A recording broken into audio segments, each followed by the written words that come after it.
Selamat malam teman-teman G-Fire yang dimanapun berada. Kembali lagi malam ini kita mau sama-sama bersekutu beribadah di ibadah online G-Fire GPD Mataram. Sebelum kita mulai ibadah kita, mari kita sama-sama berdoa. Tuhan Yesus, sebentar kami mau memulai ibadah kami Tuhan. Tolong Tuhan pimpin ibadah kami dari awal hingga akhirnya Tuhan. Kami ingin Tuhan semua penyembahan, semua pujian kami dapat menyenangkan hati-Mu ya Tuhan. Terima kasih Tuhan Yesus, terima kasih. Dalam nama Tuhan Yesus kami sudah berdoa, haleluya, amin.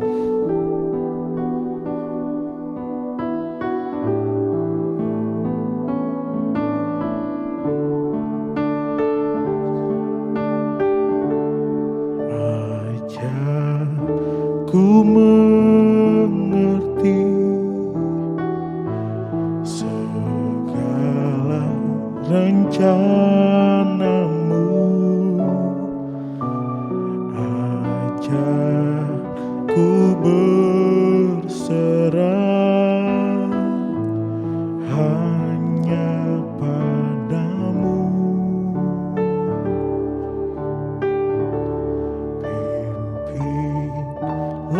Jalanku dalam terang firman-Mu, ajak ku berserah hanya padamu.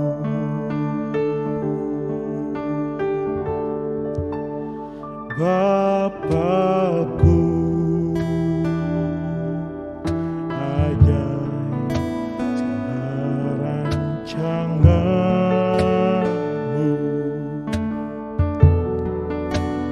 Tuhanku, heran perbuatan-Mu. Engkau sanggup menyediakan segala yang ku perlukan menurut kehendak-Mu terjadilah.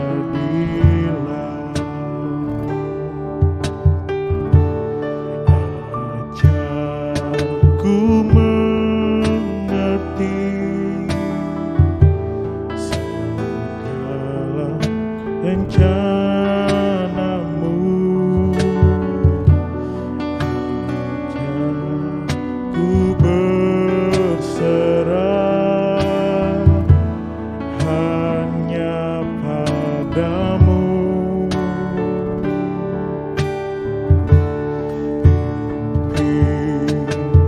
Jalanku dalam terang firman-Mu, ajak ku berserah hanya padamu.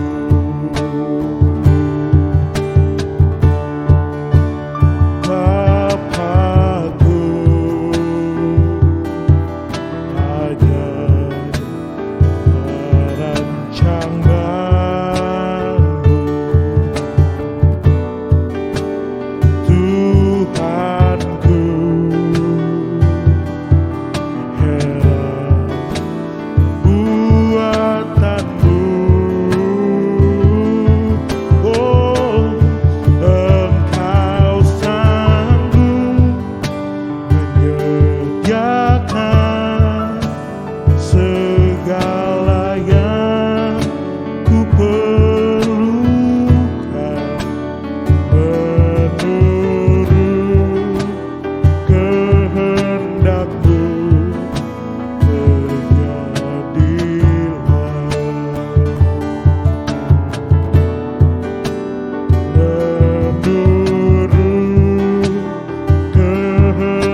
kehendak-Mu terjadilah.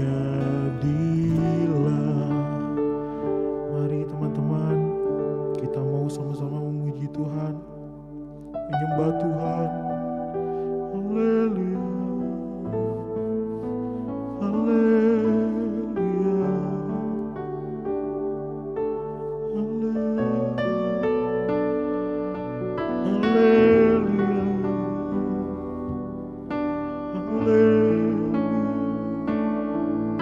Oh Bapa, oh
Bapakku,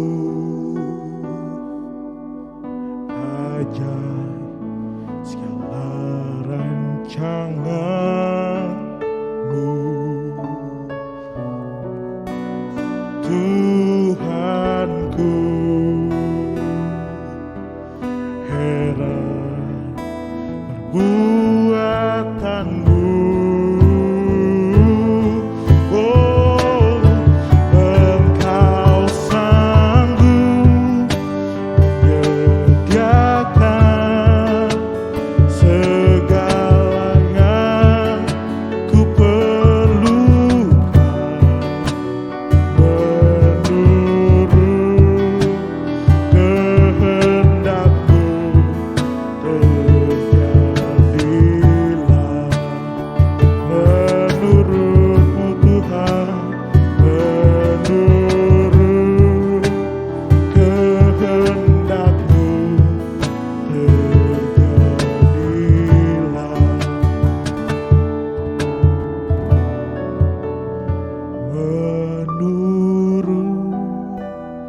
Kehendak-Mu terjadilah.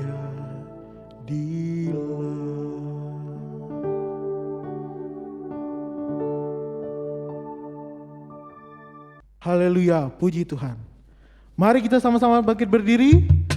Kita mau memuji Tuhan dengan semangat.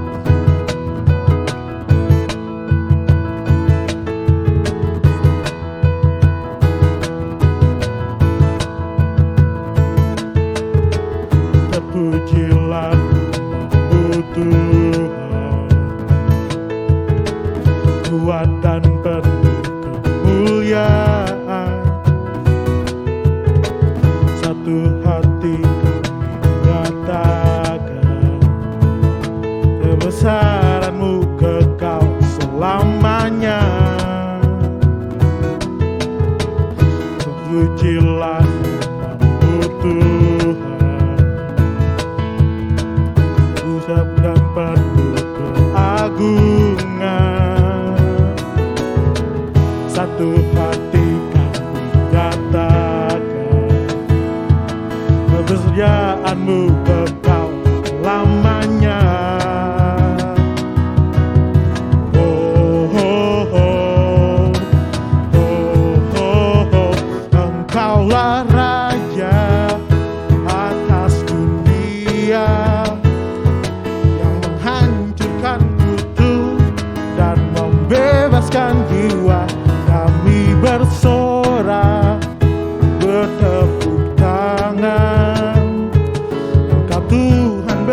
berjaya dan memerintah untuk selamanya.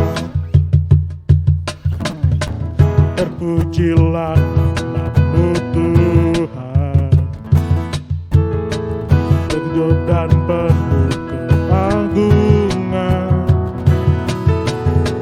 Satu hati kami nyatakan, kerajaan-Mu kekal selamanya. Oh, oh, oh, oh, oh, oh. Engkaulah Raja atas dunia, yang menghancurkan kutu dan membebaskan jiwa. Kami bersorak, bertepuk tangan. Engkau Tuhan berjaya dan memerintah untuk. Engkaulah Raja atas dunia, menghancurkan kutu dan membebaskan jiwa. Kami bersorak, bertepuk tangan. Engkau Tuhan berjaya dan memerintah untuk selamanya.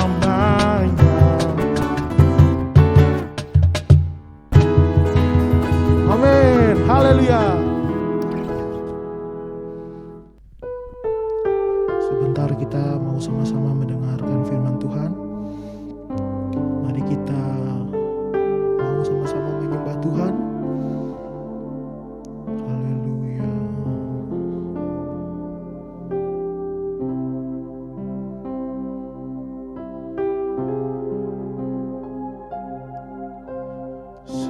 Semusim berlalu, namun Kau selalu peliharaku. Kasih dan setia-Mu tak pernah layu di hidupku. Lebih luas dari samudra, kebaikan-Mu Bapa takkan habis di hidupku. Lebih tinggi dari cakrawala, tak terbatas kasih-Mu. Sungguh ku bersyukur. Lebih luas dari samudra, kebaikan-Mu Bapa takkan habis di hidupku. Lebih tinggi dari cakrawala, tak terbatas kasih-Mu. Sungguh ku berluas dari samudra, kebaikan-Mu Bapa takkan habis di hidupku. Lebih tinggi dari cakrawala, tak terbatas kasih-Mu. Sungguh ku bersyukur. Tak terbatas kasih-Mu. Sungguh ku bersyukur.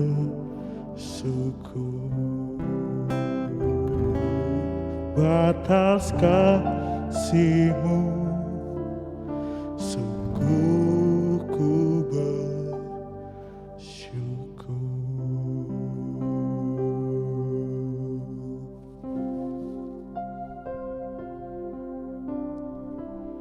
Tuhan, kami sudah selesai menyembah, memuji nama-Mu Tuhan. Sebentar kami akan mendengarkan sebagian dari firman-Mu Tuhan. Tolong berkati hamba-Mu yang akan memberitakan firman Tuhan. Kami ingin Tuhan, firman yang diberitakan oleh hamba-Mu Tuhan dapat menjadi kekuatan menjadi berkat bagi kami yang mendengarkan di rumah maupun dimanapun kami berada Tuhan. Terima kasih Tuhan Yesus, terima kasih. Dalam nama Tuhan Yesus kami sudah berdoa, haleluya, amin. Haleluya, puji Tuhan. Kalau kita sudah memuji muliakan nama Tuhan, saatnya bagi kita merenungkan kebenaran firman Allah. Saudara, memberi itu merupakan satu tindakan yang tidak mudah dilakukan.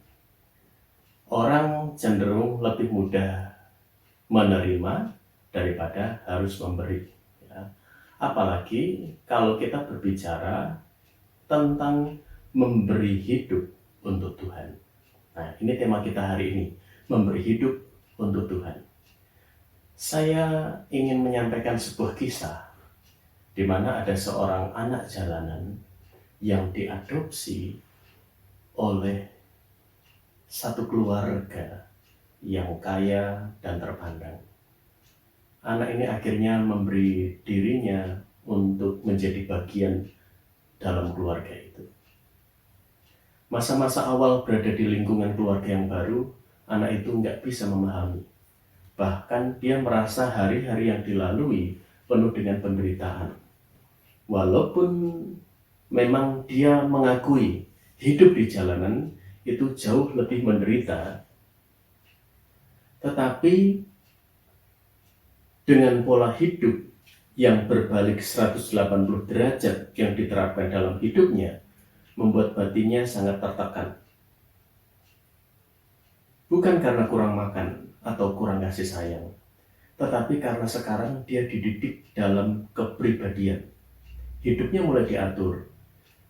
Dia mulai diajar tanggung jawab, ditanamkan nilai-nilai sopan santun, moralitas, dan juga dididik dalam berperilaku.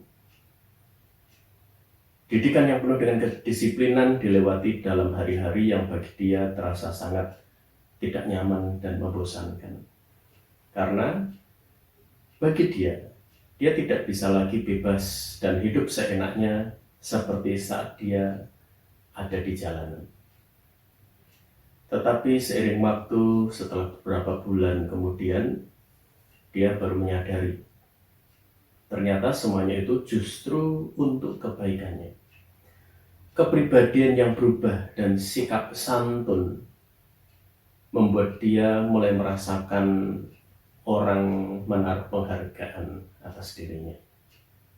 Sejak dia memberi hidupnya menjadi bagian dari keluarga yang mengadopsinya, membuat dia bukan hanya berubah, tetapi juga melihat masa depan seperti apa yang akan dia nikmati. Seperti anak ini memberi hidupnya untuk keluarga yang mengadopsinya, demikian juga dengan kita, saudara. Kita yang telah diangkat dari jalanan dosa oleh Tuhan, kita harus juga memberi hidup kita untuk Tuhan. Satu pertanyaan untuk direnungkan, apa pengertian memberi hidup untuk Tuhan? Mari kita sama-sama bahas. Yang pertama, memberi hidup untuk Tuhan berarti mempersembahkan hidup kita sepenuhnya bagi Tuhan. Roma 12 ayat yang pertama, karena itu saudara-saudara, demi kemurahan Allah aku menasihatkan kamu, supaya kamu mempersembahkan tubuhmu sebagai persembahan yang hidup, yang kudus dan yang berkenan kepada Allah. Itu adalah ibadahmu yang sejati.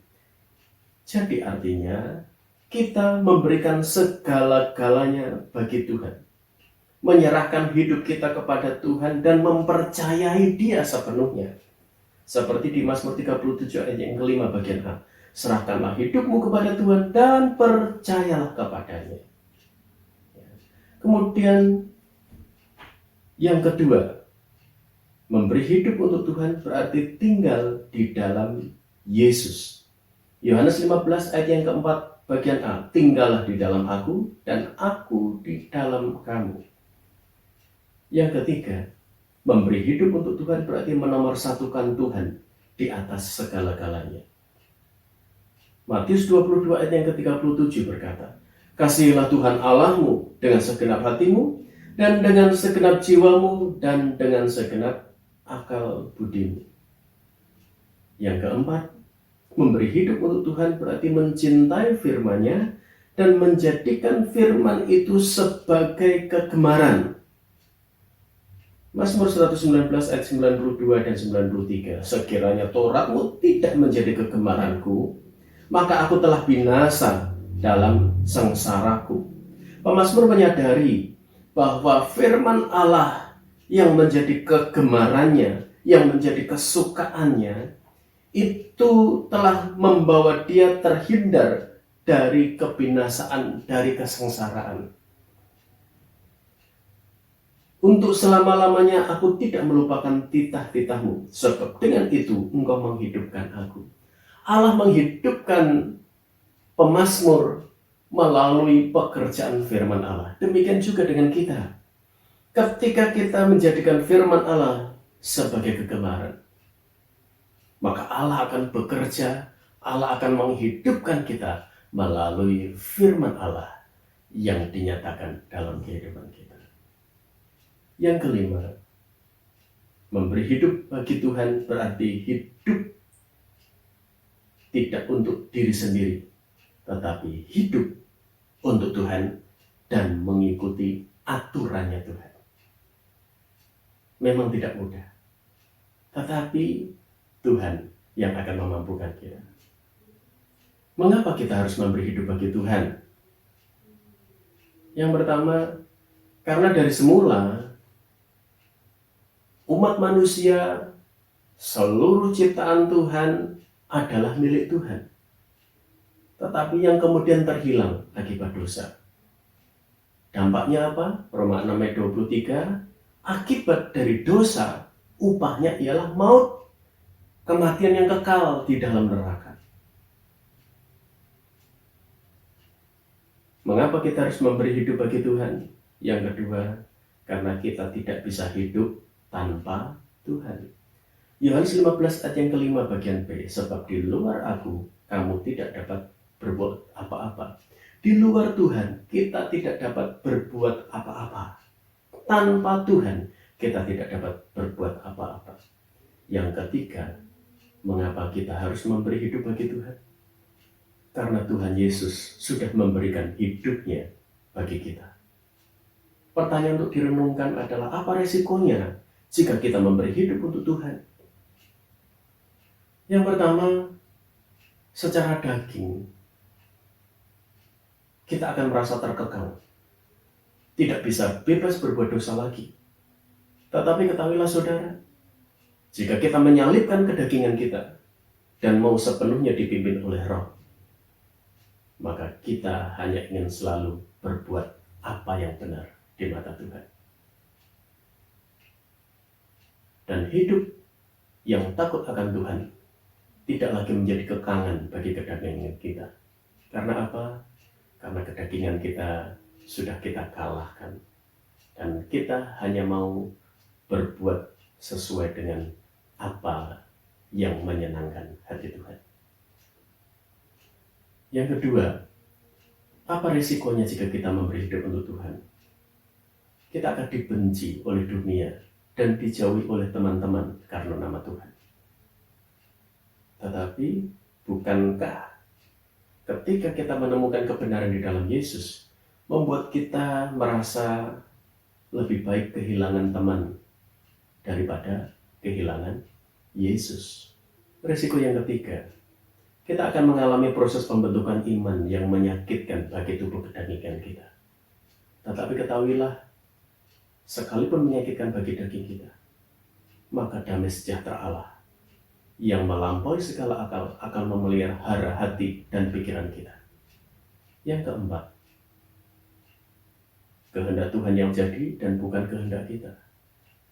Tetapi itulah kehidupan yang berjalan di dalam jalan kebenarannya. Seperti Yohanes Pembaptis berkata, Dia, Yesus, harus semakin besar dan aku harus semakin kecil. Yesus harus semakin nampak di dalam kehidupan kita daripada kehidupan kita sendiri. Yesus harus tercermin dalam kehidupan kita daripada orang melihat kepribadian kita yang seringkali mudah salah dan menyimpang. Kalau begitu pertanyaannya, apakah yang akan kita terima sepadan dengan resiko yang kita alami tadi jika kita memberi hidup untuk Tuhan? Mari kita sama-sama melihat contoh di dalam Alkitab. Yang pertama, Nuh. Di dalam Kejadian 6 ayat yang ke-9, Nuh memberi hidup untuk Tuhan. Dia hidup benar dan tidak bercela di antara orang sejamannya, sehingga ia dan keluarganya diselamatkan dari air bah yang membinasakan seluruh dunia. Hanya Nuh dan keluarganya yang diselamatkan. Mengapa? Karena Nuh memberi hidup untuk Tuhan. Kemudian yang kedua, Yusuf. Di dalam Kejadian pasal yang ke-39, Yusuf memberi hidup untuk Tuhan. Dia tidak mau berbuat dosa atau menikmati hawa nafsu sesaat. Dia tidak ingin jatuh dalam dosa. Dia tetap menjaga hubungan dengan Tuhan, sehingga Tuhan angkat dia menjadi orang kedua di Mesir, menjadi orang muda yang berhasil dan diberkati oleh Tuhan. Mengapa? Karena Yusuf memberi hidup untuk Tuhan. Kemudian contoh selanjutnya, Ayub. Di dalam Ayub pasal yang pertama, Ayub memberi hidup untuk Tuhan.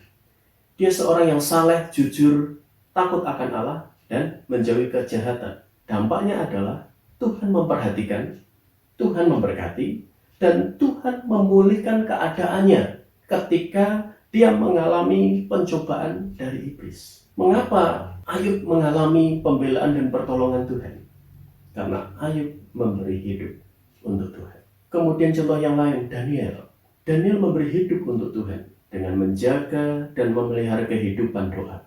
Dia menjaga kekudusan dan hidup dalam ketaatan kepada Allah, sehingga Tuhan mengangkat dia menjadi seorang pembesar selama 3 kali kepemimpinan kerajaan. Daniel dilimpahi karunia oleh Tuhan untuk mengerti dan menulis tentang akhir zaman.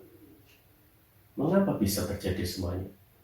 Karena Daniel memberi hidup untuk Tuhan.